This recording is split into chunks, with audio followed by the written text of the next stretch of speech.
भ्रष्टाचार पर zero tolerance की नीति के तहत भ्रष्ट लोक सेवकों पर कार्रवाई जारी है। जमुई के कार्यपालक अभियंता गोपाल कुमार पर आय से अधिक संपत्ति मामले में आर्थिक अपराध इकाई यानी ईओयू ने पटना से लेकर जमुई तक छापेमारी की। उनके 4 ठिकाने पर एक साथ छापेमारी हुई, जिसमें इस आय से करीब 82% ज्यादा संपत्ति का खुलासा हुआ है। छापेमारी में अब तक लाखों रुपए के कैश और गहने बरामद हुए हैं। बरामद संपत्ति का आंकड़ा लगातार बढ़ता जा रहा है।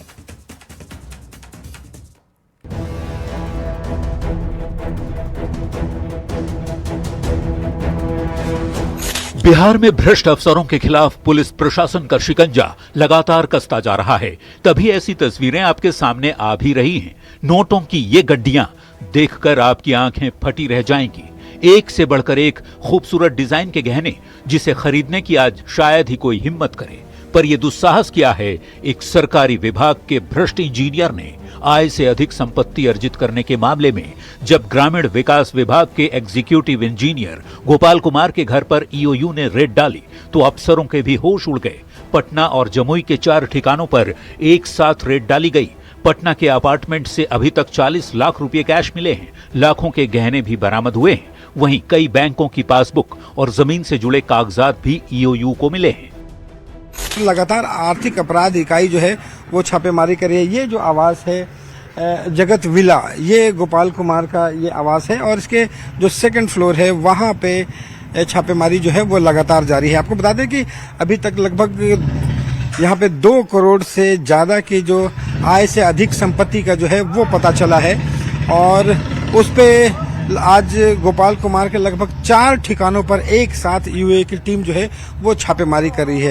ये जो जगत विला है, यहाँ पे आपको तस्वीरें दिखा दें कि ईओयू की टीम जो है वो यहाँ पे मौजूद है और लगातार छापेमारी जो है वो जारी है। और अभी तक की जो जानकारी मिली है उसके मुताबिक इस जगत विला में 40 लाख रुपए जो है वो कैश बरामद किए गए हैं और लगातार जो अभियान है वो जारी है। और यहाँ पे आपको बता दें कि जगत विला के इसी 2nd फ्लोर पे जो है वो गोपाल कुमार जो हैं वो रहते हैं और फिलहाल वो मौजूद नहीं है, लेकिन उनका पूरा परिवार जो है उनके साथ है। और जिस तरीके से उनके आय से अधिक संपत्ति पता चला है, बताया गया है कि लगभग 2 करोड़ 61 लाख रुपए जो है वो आय से लगभग 80% ज्यादा जो है वो आय जो है वो पता चला है।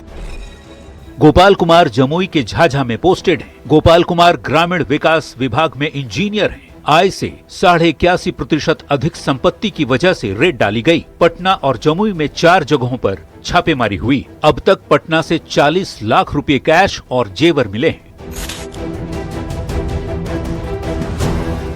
जमुई के केकेएम कॉलेज के पास गोपाल कुमार फिलहाल किराए के मकान में रहते हैं। इन पर 2 करोड़ 61 हजार रुपए से ज्यादा अधिक संपत्ति अर्जित करने का साक्ष्य मिला है, जो इनके ज्ञात आय से लगभग 81.5% ज्यादा है।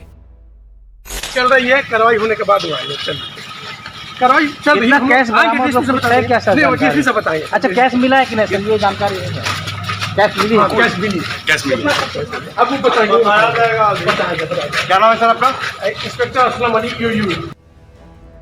एक साथ दिख रही ये 5 तस्वीरें बताने के लिए काफी हैं कि किस तरह भ्रष्टाचार की जड़ें सिस्टम को खोखला कर रही हैं। आर्थिक अपराध इकाई के अधिकारियों की माने तो इस रेड के खत्म होने के बाद ही कुल संपत्ति का आखिरी ब्यौरा सार्वजनिक किया जाएगा। वैसे बिहार सरकार की जीरो टॉलरेंस नीति के तहत भ्रष्ट अधिकारियों पर यह बड़ा प्रहार माना जा रहा है। न्यूज 18 के लिए जमुई से केसी कुंदन के साथ पटना से रवि एस नारायण और अमित कुमार की रिपोर्ट।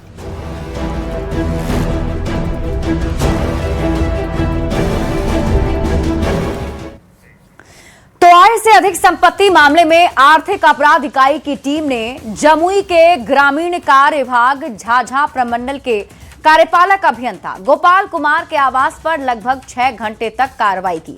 जमुई शहर स्थित आवास और झाझा के कार्यालय में घंटों तक कार्रवाई के बाद ईओयू की टीम ने 8 लाख कैश, जमीन संबंधी कागजात, डायरी समेत और भी सामान जब्त किए हैं। कार्रवाई के दौरान जमुई के एक अपार्टमेंट में किराए पर रह रहे कार्यपालक अभियंता गोपाल कुमार के फ्लैट में ईओयू टीम ने पूछताछ भी की।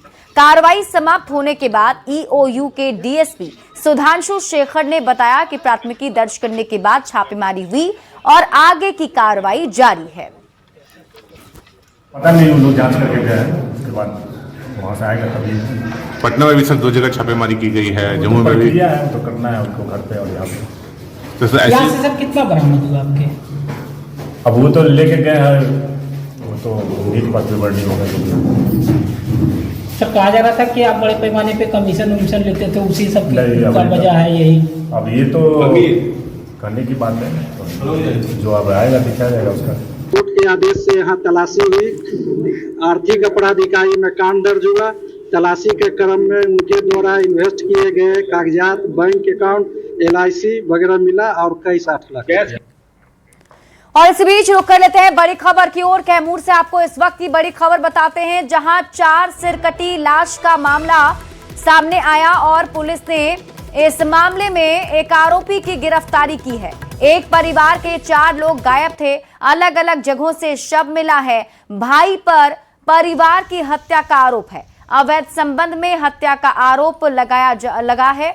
रामगढ़ थाना क्षेत्र के डहरक गांव का ये पूरा मामला है, जहां बताया जा रहा है कि भाई ने ही परिवार की हत्या की है।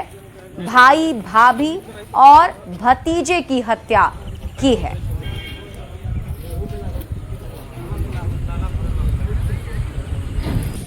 बिहार में बालू माफिया का आतंक लगातार बढ़ता जा रहा है।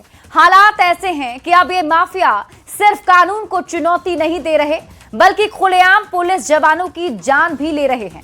2 दिनों के भीतर बिहार में 2 ऐसी घटनाएं सामने आई, जिसने कानून व्यवस्था पर बड़े सवाल खड़े कर दिए हैं।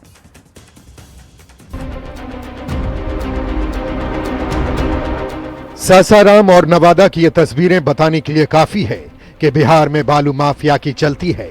वो कानून को ताक पर रखकर अवैध रूप से खनन करते हैं और खनन में खलल पड़ने पर खून खराबे पर उतारू हो जाते हैं। बालू माफिया इतने बेलगाम हो चुके हैं कि पुलिस की कार्रवाई के दौरान जवानों को कुचलने तक से बाज नहीं आ रहे, जिसकी तस्दीक ये तस्वीरें कर रही है। जानकारी के मुताबिक मुफस्सिल थाना क्षेत्र के SP जैन मोड़ के पास पुलिस ने बालू लदे ट्रैक्टर को रोकने की कोशिश की, लेकिन ट्रैक्टर चालक ने रुकने के बजाय सीधे सिपाही मुकेश कुमार को ही रौंद दिया।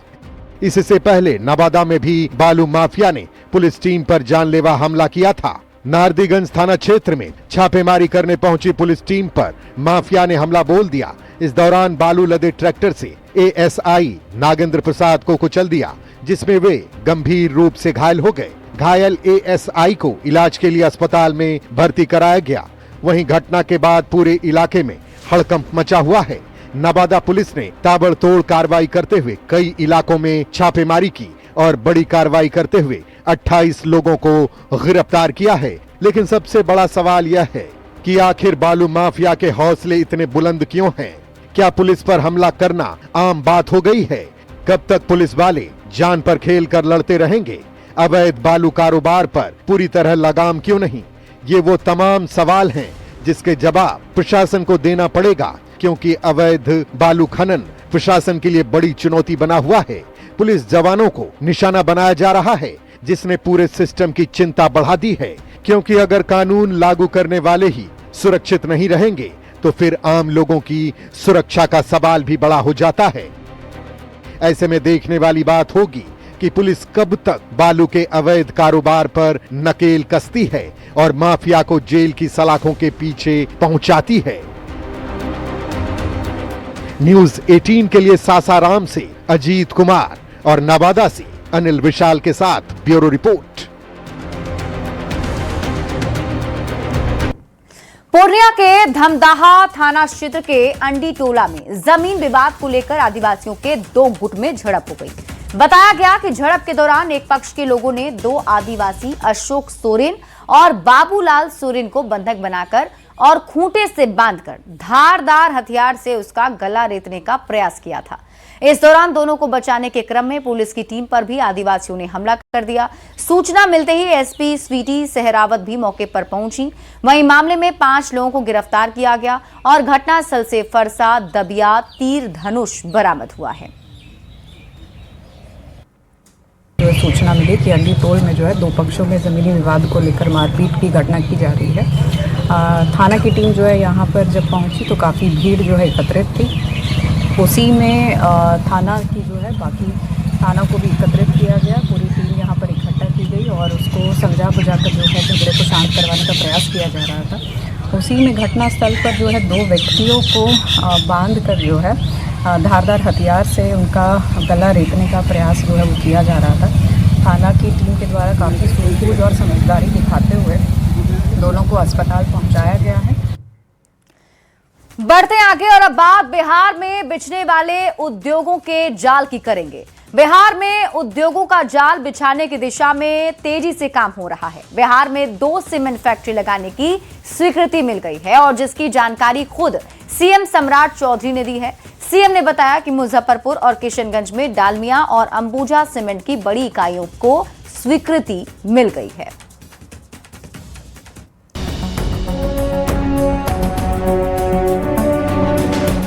बिहार के किशनगंज में सीमेंट फैक्ट्री, मुजफ्फरपुर में सीमेंट फैक्ट्री और हाजीपुर में फूड प्रोसेसिंग यूनिट।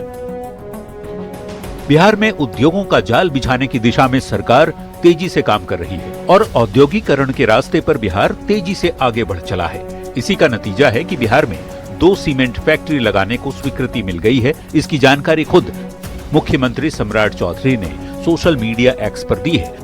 सीएम ने बताया है कि SIPB यानी राज्य निवेश प्रोत्साहन बोर्ड की 67वीं बैठक में मुजफ्फरपुर और किशनगंज में डालमिया और अंबुजा सीमेंट की बड़ी इकाइयों को स्वीकृति दी गई है। साथ ही 16 परियोजनाओं को स्टेज 1 क्लियरेंस और 4 परियोजनाओं को वित्तीय मंजूरी मिली है। इससे सीमांचल के युवाओं को अब रोजगार के लिए घर छोड़ने की जरूरत नहीं पड़ेगी, क्योंकि उद्योग खुद उनके द्वार तक आ रहे हैं। उद्योगों के क्षेत्र में सिर्फ सीमेंट ही नहीं, हाजीपुर में फूड प्रोसेसिंग प्लांट लगाने का भी रास्ता साफ हो गया है। इसकी जानकारी भी खुद मुख्यमंत्री ने देते हुए बताया कि वैशाली के हाजीपुर में लगने वाला ये फूड प्रोसेसिंग प्लांट देश का 3रा प्लांट होगा जो 100 एकड़ में विकसित होगा। यह संस्थान खाद्य प्रसंस्करण, रिसर्च, तकनीकी शिक्षा और उद्यमिता को नई ऊंचाई देगा और हमारे किसानों, युवाओं के साथ ही उद्यमियों के लिए नए अवसरों के द्वार खोलेगा। बिहार में निवेश से बिहार के उद्योगपति भी बेहद उत्साहित हैं और इसे बिहार के विकास के लिए अहम मान रहे हैं। बिहार चैम्बर ऑफ कॉमर्स के प्रेसिडेंट PK अग्रवाल भी मानते हैं कि बिहार का माहौल बदला है, इसका फायदा बिहार को मिल रहा है और निवेशक का झुकाव भी बिहार की तरफ हो रहा है।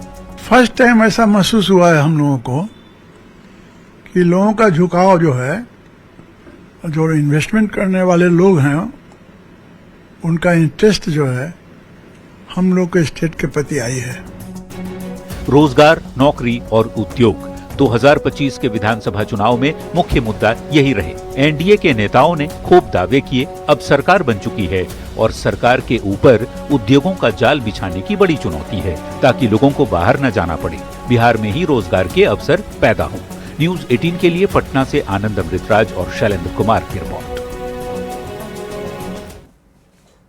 प्रधानमंत्री नरेंद्र मोदी ने देशवासियों से 1 साल तक सोना नहीं खरीदने की अपील की है, जिसके बाद अब बिहार के मंत्रियों और विधायकों ने भी मोर्चा संभाल लिया है और जनता को गांव-गांव जाकर दिलचस्प अंदाज में ये बात बताने की कोशिश कर रहे हैं कि सोना 1 साल नहीं खरीदने से देश को क्या फायदा मिलेगा। नेताओं की इस अपील का असर खासकर महिलाओं पर कितना पड़ रहा है, इस रिपोर्ट के जरिए समझते हैं।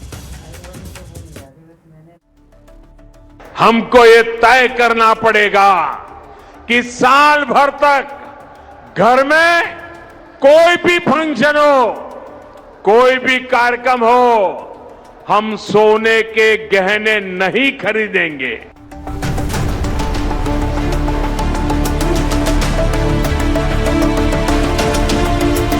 पहले प्रधानमंत्री नरेंद्र मोदी ने देशवासियों से साल भर सोना नहीं खरीदने की अपील की। अब पीएम मोदी के संदेश को जन जन तक पहुंचाने का बीड़ा उठाया है बिहार सरकार के मंत्रियों और एनडीए विधायकों ने। देश मजबूत हो, अर्थव्यवस्था से मजबूत हो, उन्होंने कहा 1 साल तक कोई सोना नहीं खरीदा, कहा कि नहीं खरीदा। भारत में सोना महिलाओं के लिए क्या महत्व रखता है, ये किसी से छुपा नहीं। बात शादी ब्याह की हो तो बगैर गहना के कोई सोच भी नहीं सकता। पर पश्चिम एशिया के हालात से बढ़ते वैश्विक संकट के बीच प्रधानमंत्री मोदी ने हाल ही में देशवासियों से पेट्रोल डीजल के साथ ही सोना की खरीदारी अगले 1 साल तक नहीं करने की अपील की है। इसे अब जमीन पर उतारने के लिए बिहार के मंत्रियों और विधायकों ने मोर्चा संभाल लिया है। लोगों के बीच, खासकर महिलाओं के बीच जाकर वे आग्रह कर रहे हैं कि सोना को बैंक में रखिए ताकि उसका फायदा आपको और देश को भी मिले। ईंधन का खपत कम हो, प्रदूषण नहीं हो, देश मजबूत हो, अर्थव्यवस्था से मजबूत हो। उन्होंने कहा 1 साल तक कोई सोना नहीं खरीदा, कहा कि नहीं खरीदा। लखिंद्र पासवान की अपील को महिलाएं किस तरह ले रही हैं, वो भी जरा सुनिए। कहना चाह रही हूँ कि मोदी जी ने जो कहा है हम महिलाओं को सोना कुछ दिन ना खरीदने के लिए, तो मैं उस चीज़ का पूरी तरह समर्थन करती हूँ, क्योंकि हमारे देश के हित के लिए है। तो मैं पूरी समर्थन में हूँ उनके साथ, क्योंकि ये हमारे देश के हित के लिए है। क्योंकि एक जिम्मेदार नागरिक होने के नाते हम सबका कर्तव्य होता है कि हम लोग देश में जो भी क्राइसिस और अननेसेसरी फिजूल खर्च है उनमें देश के प्रधानमंत्री जी और गृह मंत्री जी का हेल्प करें।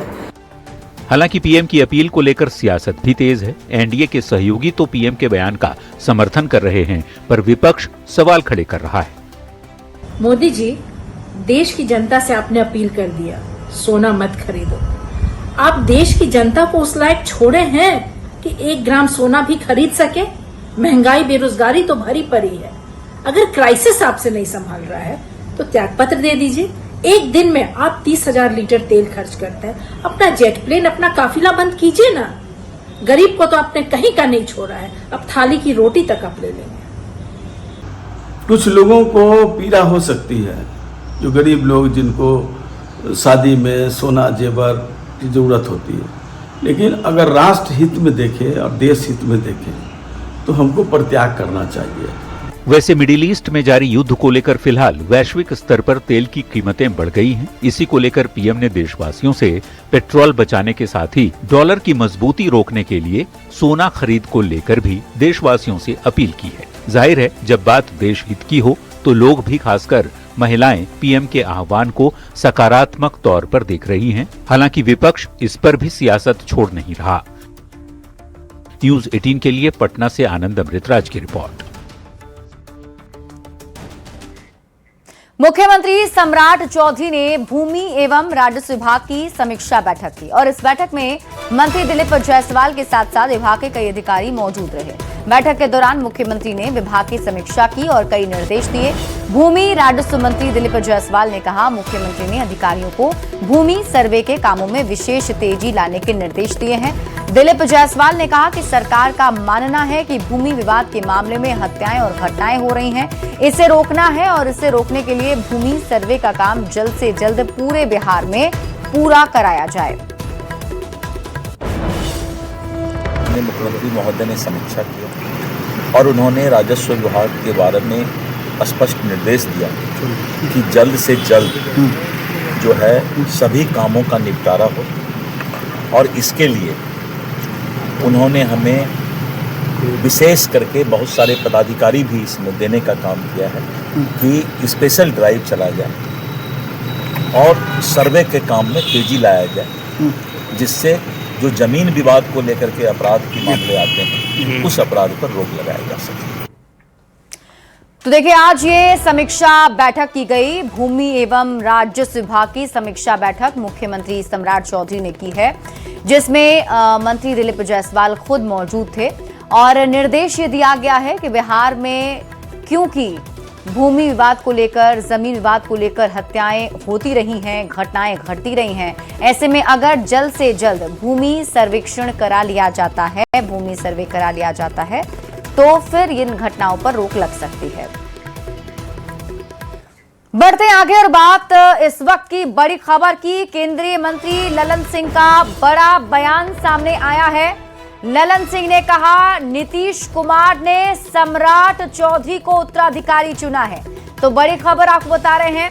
उन्होंने आगे कहा कि सम्राट चौधरी नीतीश कुमार के काम को आगे बढ़ा रहे हैं विकसित बिहार के लिए काम कर रहे हैं। तो अपना उत्तराधिकारी भी उन्होंने ही तय किया कि सम्राट चौधरी मेरा उत्तराधिकारी होगा और सम्राट चौधरी के हाथ में उन्होंने दिया।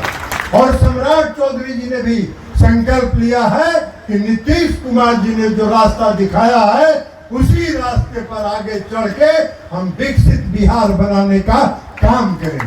तो ये परिवर्तन हुआ।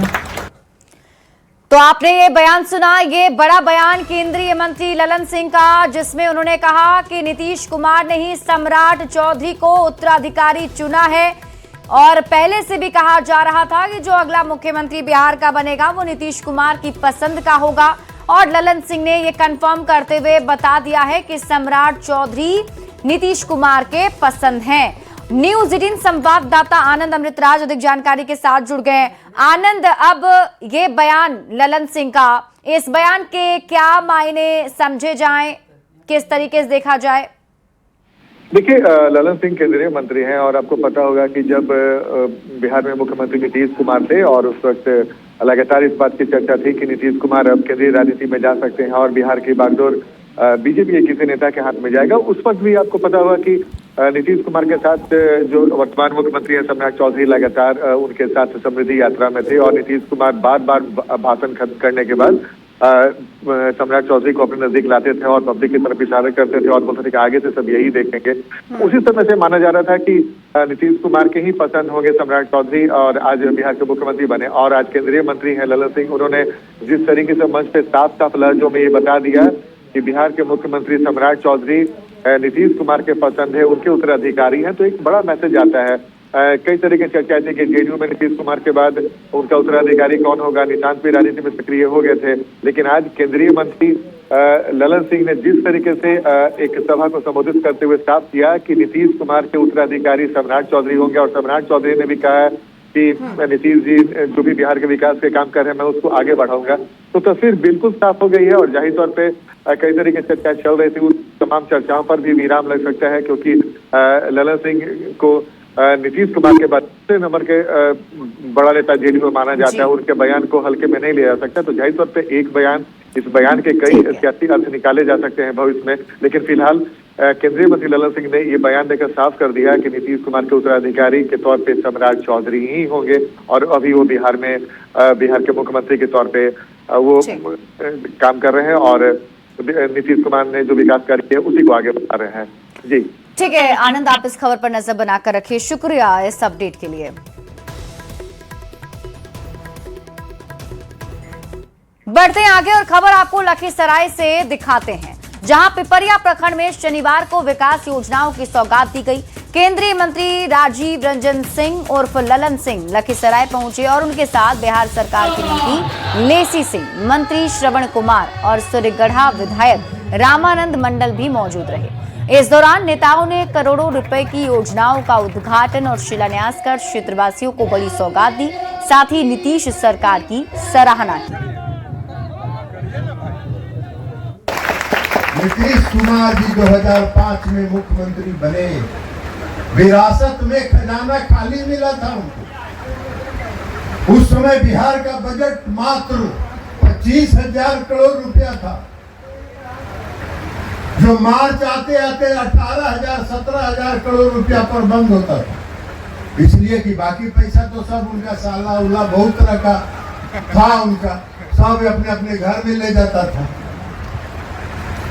तो 18 करोड़ रुपया 18,000 करोड़ सालाना बजट था बिहार का। आज नीतीश कुमार जी के शासनकाल में बिहार का बजट 3,33,000 करोड़ बिहार का सालाना बजट है। ये परिवर्तन करके नीतीश कुमार जी ने आज बहुत ही प्रसन्नता हो रही है कि यहाँ अंचल, प्रखंड और आवासीय भवन बनने जा रहा है। जो लोगों को कठिनाई थी, जो आप लोगों का सपना था, वो आज ललन बाबू ने पूरा करने का काम किए। एक एक करके इस दियारा को सजाने का काम कर रहे हैं। हमारे नए नौजवान हैं जिनका उम्र 20 साल है, 25 साल है, वो जब आँख खोले होंगे देखा कि घर में बिजली जल रही है, वो आँख खोला होगा तो देखा होगा पिपरिया में चकचकाती सड़क है, चमचमाता पुल दिख रहा होगा। वो जब आँख खोले होंगे तो लगा होगा कि घर में नल का पानी पहुंच गया। वो आँख खोला होगा उन्होंने तो देखा ये विद्यालय का भवन बना हुआ। तो आप सोच सकते हैं 2005 से पहले का बिहार, अगर ललन बाबू जैसे लोग, नीतीश कुमार जी लोग जैसे लोग अगर बिहार में पैदा नहीं होते तो आज ये बिहार नहीं होता, ये बिहार आज नहीं होता। ये बात कह सकते हैं। सरकारी अस्पताल में सबका इलाज होता है, गरीबों को इससे काफी राहत मिलती है, पर क्या सदर अस्पताल को कुछ डॉक्टर अपनी मर्जी से चला सकते हैं? इसी सवाल का जवाब जब नवादा जिले के सिविल सर्जन ने ऑर्थोपेडिक विभाग के चिकित्सकों से पूछा तो डॉक्टर साहब चल दिए लंबी छुट्टी पर और विभाग में लटक गया ताला। आखिर पूरा मामला है क्या, समझिए इस रिपोर्ट के जरिए।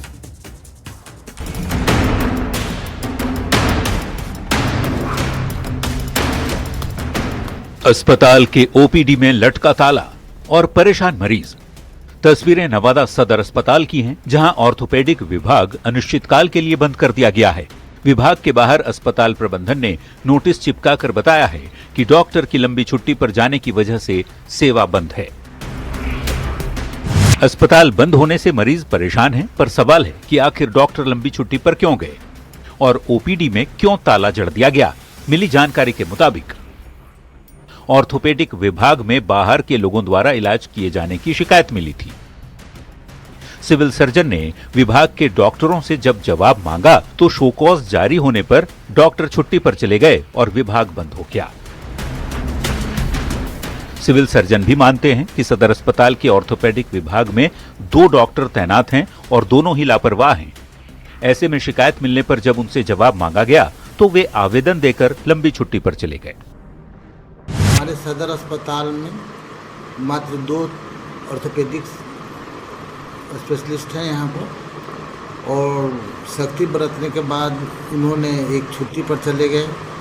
कुछ लापरवाही दिख रहा था, जिस पर हम लोगों ने उनको शो कॉज किया। शो कॉज करने के बाद हमने उस पर ज़्यादा निगरानी रखने लगे तो छुट्टी में चले गए। वैकल्पिक व्यवस्था में खिलाफ वैकल्पिक व्यवस्था में जो आ रहे हैं उनको हम लोग अदर यूपीडी मेडिसिन जो है वो उसमें हम लोग दिखा रहे हैं।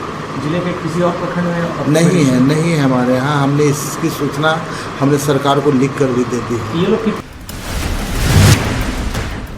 फिलहाल जनरल ओपीडी में ही ऑर्थोपेडिक के मरीज को देखा जा रहा है। जब तक विभाग की तरफ से कोई दिशा निर्देश नहीं आ जाता तब तक यही व्यवस्था जारी रहने वाली है। पर देखना होगा ऑर्थोपेडिक विभाग के लापरवाह चिकित्सकों पर कब तक कार्रवाई होती है। न्यूज 18 के लिए नवादा से अनिल विशाल की रिपोर्ट। मुख्य सचिव प्रत्यय अमृत के एक आदेश से महिला कर्मियों में असमंजस के हालात बन गए हैं और सभी सरकार पर सौतेला व्यवहार का आरोप लगा रहे हैं। दरअसल मुख्य सचिव प्रत्यय अमृत ने 17 अप्रैल को बिहार सरकार के कर्मियों की कार्यालय अवधि को लेकर एक पत्र जारी किया था, जिसमें आदेश दिया था सुबह 9:30 बजे से शाम 6 बजे तक कार्यालय अवधि में ड्यूटी करनी होगी। लेकिन इसी आदेश में नियमित महिला कर्मियों को सुबह 9:30 से शाम 5 बजे तक ही ड्यूटी करने का आदेश दिया गया था। अब इस पत्र के बाद अलग अलग विभाग में नियमित महिला कर्मियों को शाम 5 बजे छुट्टी मिल जाती है और संविदा आउटसोर्स महिला कर्मियों को शाम 6 बजे तक ड्यूटी करनी पड़ रही है। इस आदेश से आउटसोर्स और संविदा महिला कर्मी परेशान हैं और सरकार से समान आदेश लागू करने की मांग कर रही हैं। सरकार के एक आदेश के बाद सचिवालय से लेकर जिलों में कार्यरत महिला कर्मियों के बीच असमंजस की स्थिति बन गई है और सभी सरकार पर सौतेला व्यवहार का आरोप लगा रहे हैं। बताते चलूं कि 17 अप्रैल को मुख्य सचिव प्रत्यय अमृत ने कार्यालय अवधि को लेकर एक पत्र जारी किया था, जिसमें साफ आदेश दिया था कि जो नियमित महिला कर्मी हैं उनकी कार्यालय अवधि सुबह 9:30 बजे से लेकर शाम के 6 बजे तक रहेगी और इस बीच सभी विभागों में अलग अलग जो है आदेश निकाल दिए गए हैं। यानी जो नियमित महिला कर्मी हैं उनके लिए कार्यालय अवधि में छूट दी गई है, उन्हें शाम 5 बजे में छुट्टी दे दी जाती है। लेकिन जो संविदा पर कार्यरत हैं या आउटसोर्स महिला कर्मी हैं उनको 6 बजे के बाद छुट्टी दी जाती है। तो इस आदेश के बाद घमासान मच गया है। बता दें आपको कि स्वास्थ्य विभाग में राज्य आयुष समिति ने भी आदेश निकाल दिया है और राज्य आयुष समिति के आदेश के बाद तमाम जो संविदा पर कार्यरत महिला हैं या फिर जो आउटसोर्स महिला कर्मी हैं वो एक तरह से असमंजस में हैं और सभी अब मुख्यमंत्री सम्राट चौधरी से गुहार लगा रही हैं। इस बीच सचिवालय के अलग अलग विभागों में, जिलों में, प्रमंडलीय कार्यालयों में भी इसी प्रकार का आदेश जो है जारी होना शुरू हो गया है और सभी कह रहे हैं कि आखिर नियमित और संविदा आउटसोर्स महिला कर्मियों में भेदभाव क्यों किया गया है।